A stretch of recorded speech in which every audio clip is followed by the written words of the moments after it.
Welcome back on this Tuesday here at the Golf Club at Eagle Point Studios. And now we're joined by the great Mike DeCourcy from the Sporting News. Mike, how are you doing, sir? I am doing well, but I can't help but ask why you're sitting in the dark. I'm sorry, I have to ask. Well, I'm light, but it's dark behind me because I'm up literally at the Golf Club at Eagle Point where they're going to be doing some memorabilia setting up here soon, I hope. But I can't find the light switch. I love it. I'm like, where are the light switches? And can't find them. So I found me a nice open window and brought in the nice, beautiful natural light. You look great. Yeah. I'm curious about your backdrop, but now we know. We're good. Let's rock and roll. The drama. I mean, someone may rush out of there or something. That and I unfortunately cracked. I think I have a crack in my screen, and it's right where my camera is. Yikes. So that's always fun as well. How was your weekend? Terrific. Yeah, terrific. Nothing eventful, but it was very nice, very pleasant. It is that time of year where it's kind of uneventful. We're in between the Derby and the Indianapolis 500. Recruiting's going, but it's kind of slowed down a lot. Everyone's not where they're going, but a lot of people are. But yet we have the draft coming up, so there will be some more fallout from that. Of course, Indiana just lands Mackenzie Mbako, which was a huge get for Indiana. It's a huge win for Indiana. The get is more important than the win, but the win is also important because of the message it sends to other recruits, the message it sends to national pundits, I guess, whatever message that it sends. But it's important for a lot of different things, none more important than having that guy on your roster, of course. But there are a lot of positives for Indiana outside of actually just landing him. Well, I think that you needed more talent with you lose two guys who could be first-round picks in the NBA draft, and you didn't have a tremendous fall recruiting haul in terms of five-star guys, game changers. And the players like that weren't there, and so with the drain of talent going out, you certainly need more coming in, and he provides a significant addition there. I mean, obviously, they still have some very good players, and Xavier Johnson's victory in securing an extra year of eligibility was really important to having enough high-level players to compete at the top end of the Big Ten Conference. That was huge. And so now you have another five-star type player. And they did well a year ago with Jalen Hood-Schifino. They showed that they can that this program, this current iteration of the Indiana program, can do well with that type of player. And I'm not saying that they're the same players, but I mean that level of player. They showed that they could do that. Malik Renew will be back, and I think he'll blossom this year. And to have Mbako added to him gives them two high-end players that they can build around. And most of us thought, just because it was a guess for no other reason, that Mbako was going to be headed to Kansas. Right in the day, it seemed like the wind started to turn a little bit. But what does it mean for Indiana as far as a recruiting picture of landing a guy of that stature now, especially when most people thought he was going to end up at Kansas? Well, I think it's nice to beat Kansas, certainly. But I don't know that, that having recruited 2 5-stars a year ago, I don't think that this is new ground for this staff. So I think it was much more important in terms of bolstering next year's roster. Without him, it was going to be a scramble to get enough done on the floor to compete with teams like Michigan State and Purdue. It was going to be a challenge. You would have to really have those big execution days and days where you made every shot and that sort of thing. You need to have an abundance of talent to play at the high end of the Big Ten. It's that simple. I mean, Michigan a year ago had it. They got 2 guys who are going to get drafted at some point, and they had Hunter Dickinson as well, and it still didn't work for them. So it shows how really challenging it is to be successful at the high major level and in the Big Ten. because Michigan was reasonably successful in the Big Ten, but they didn't do enough out of conference to beef up their Big Ten results and to add heft to them. And so they didn't even make the tournament. So it does show you how important it is to have really good players and to have them playing together and playing according to their coach's wishes and instructions. And so I don't think that Indiana was going to be in great shape without this win. I'm not saying they couldn't have had one of those teams like Northwestern a year ago when no one really thought they were going to be very good. They'd lost two big players to the ACC, and it seemed like it was really going to be a challenge, and they overcame all that and won. Teams do that, but it's much, I don't know, it's much less. You don't need a miracle, so to speak, in order to be successful when you've got two 5-star guys in your starting lineup and a 50 or 60-year starting point guard. Makes it, I hate to use the word easier, and I think it's still challenging. So there's a tough linguistic needle to thread there, but you're less prone to need a miracle to be successful. Philip asked a good question because Juwan Howard loses Hunter Dickinson, loses his son to the draft probably. How safe is he looking up there? The Juwan Howard experience it's been so. Well, I don't know that that's necessarily true. I mean, they're coming off of Elite Eight and Sweet 16, and then a disappointing year.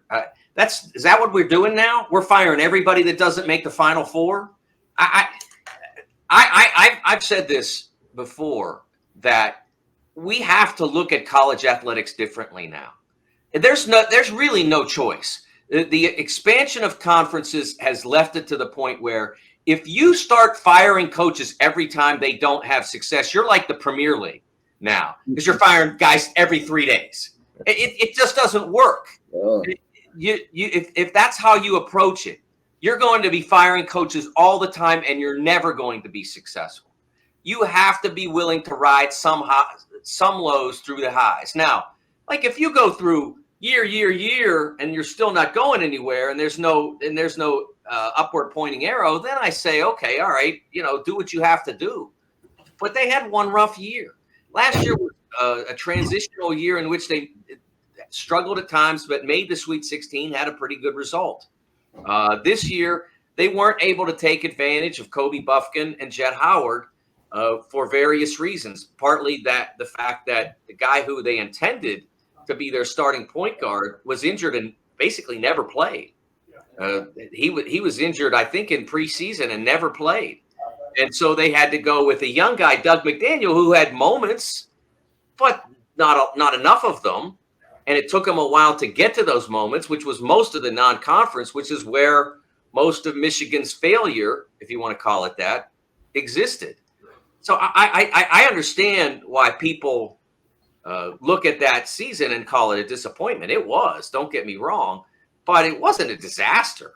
As I said, if you're looking to fire coaches every year that you don't have a great result, you're really struggling because look around. How many great coaches are out there that are underemployed, so to speak? We've had so many coaching changes in the last decade that the mid-major ranks are somewhat depleted. And I don't mean there aren't really talented people at those places, but they're not proven because they're relatively new. Dusty May is a significant deviation from what I'm talking about. He's now proven that he can coach at a really high level. But there aren't a lot of Dusty Mays out there because, I mean, look, the Matt McCall went to LSU. The guy at Golden who coached San Francisco is now at Florida. They're just, you have to give the system time to replenish itself. If you keep firing coach after coach after coach every time somebody has one bad year, you're never going to allow the system to replenish itself. Well, you'd certainly be running out of coaches as well. You wouldn't have anybody to take those spots. Moving forward, is this first wave of the transfers? Now we have the draft. What do you think might come out of the draft as far as the impact of transfer portal, of anybody moving? from that? Do you think there's going to be much impact from that? Well, I think that I looked at the roster for the combine last night, and there are a lot of names on that roster. I mean, the numbers went 1 to 99. I don't think there were 99 players, that they skipped over some numbers, but there's a lot of players. I mean, there aren't enough draft spots to hold all the players just at the combine, let alone international guys, the guys who didn't get invited to the combine, but somebody out there still thinks is good enough, because that happens all the time. So somebody's got to come back, or they're just going to go off into nowhere. And there were a number of players on that combine list, Oscar Tshiebwe probably being the most prominent, that have college basketball eligibility. Chris Livingston at Kentucky still has eligibility. And I've been saying for weeks that if Chris Livingston can get someone to pick him in the first round, I never argue with that. But I don't see that coming. No one who covers the draft more closely than I do sees it coming. Maybe if he goes to the combine and just tears the whole place apart, people will see that he's a really special player. But if he doesn't, and he doesn't return to college, I mean, he's wasting a significant chance. The guy's a first-round pick, but he's not a first-round pick today. And if you blow that opportunity, it's not impossible for you to supersede that, to come back from that numerically, but it's really rare, because what has to happen is when you miss out on the opportunity to be a first round pick and become a second round pick, and you have plenty of college eligibility still left, what has to happen for you to overcome the fact that you're a second round pick is you have to walk into the NBA, and within the first season and a half, you have to be tearing the place apart. It just doesn't happen very often. It does happen. Jalen Brunson sort of would be an example of that. Jalen Brunson cast in big at the end of his first contract because he was a second round pick, and he had proven that he could be a significant player. Now, Jalen wasn't somebody who, I mean, he was an early entrant, but he wasn't somebody who wasn't ready when he left. But he's an example of someone who came into the league and started playing right away. Part of that is because he was ready to play. But there aren't very many guys like, you look at Max Christie. I saw Max Christie on the end of the Lakers bench the other day, getting to play, in walk-on minutes. Well, Max Christie should have been a first-round pick this year. He should have been a first-team All-American this past season. Instead, he's at the end of the Lakers bench. And now he may end up getting a championship ring out of it, but he's never going to be paid at the level he would have been paid had he started his career as a first-round pick in 2023. And I used to say that all the time about guys who would have to go back to college and exist on full scholarship, room and board, books, meals, and cost of attendance money. Now you go back to college and you get all those things, plus you can get NIL. And not everybody's making $2 million, but they're probably, for the most part, the best players, and Max Christie would have qualified for that. Those guys are making enough to basically be the NBA minimum in most cases.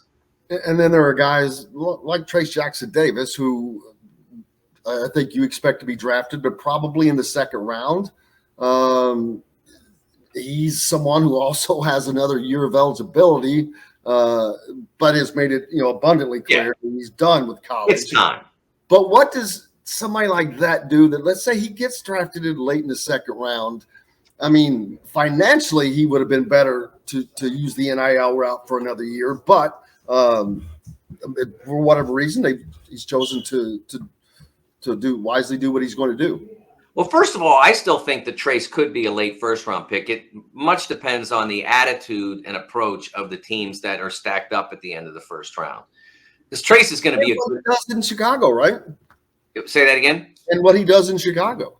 Yeah, he's got to do well up there, but he's already proven he's going to be a good NBA player. He's going to be a successful NBA player. But the teams at the end of the first round, how deep are they? How solid are they? They're not, generally in the NBA, it's not like it was a decade ago or a little less, where teams were just so flush with players that by the end of it, they're like, I don't want another rookie. I don't want that guy. Now they look at it like, you get a Trace, you can get a rookie guy who's you're going to have to give a 2-year contract, and that's all. and you can put him on that contract. And if he comes in and plays like an NBA guy, like he probably will, then eventually you'll extend him. But it doesn't cost you a lot. A decade ago, what was happening, and maybe a little less than that, what was happening was teams were getting so overloaded that they just didn't want a player. So they draft a European, the one they thought had the most upside, but one that they thought, there's a chance I may never bring that guy over. I just leave him there because I got too many guys. And if he doesn't blossom, fine. And that's what you were seeing happen. But it's happening a little less lately. And one of the reasons is the expansion to 15 players on the roster. And so you can afford to take a guy like Trace and have a guy who's a high-end character guy, a elite defender. He is going to be an elite NBA defender. His offense will tell you how much he gets to spend how much time he gets to spend that elite defensive ability. But he's going to be an exceptional NBA defender at the 4 and 5 spots. And again, some of it depends on what the team that takes him envisions for him. You may see him add weight and become a 5, a center, or you may see him stay at his current weight and continue to train his body so that he can be even more dynamic than he is. But I firmly believe that he'll be an effective NBA player. It's just up to who is smart at the end of the first round that wants to invest in that.